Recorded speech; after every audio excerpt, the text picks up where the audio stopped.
un genre en ce moment en France dans le domaine policier qui est en train d'éclore, là, enfin qui déclore, qui est en train de revenir un petit peu. Hein, Simenon nous faisait ça. Le meilleur représentant, c'était Pierre Magnan. C'est ce qu'on appelle un peu les romans ruraux. Il y a 3 auteurs notamment qui viennent d'éclore un peu sur la scène du polar français.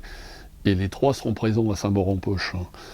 D'abord le rural de Benoît Mainville, qui est un confrère, il est libraire.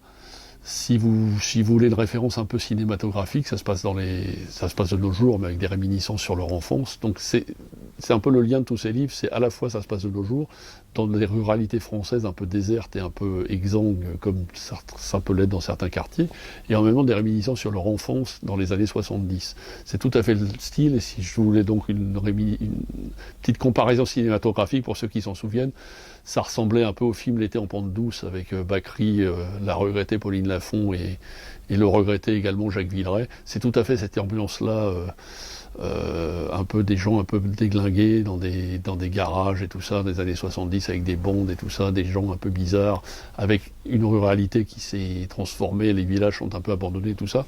C'est une petite merveille, c'est plus que du roman policier, c'est vraiment un livre d'ambiance, un livre très bien écrit et avec vraiment une plume, une écriture comme on faisait, je veux dire, les années 70 où le grand spécialiste avec notamment La Maison assassinée qui était Pierre Magnan dans les années 80. C'est tout à fait cette ambiance-là.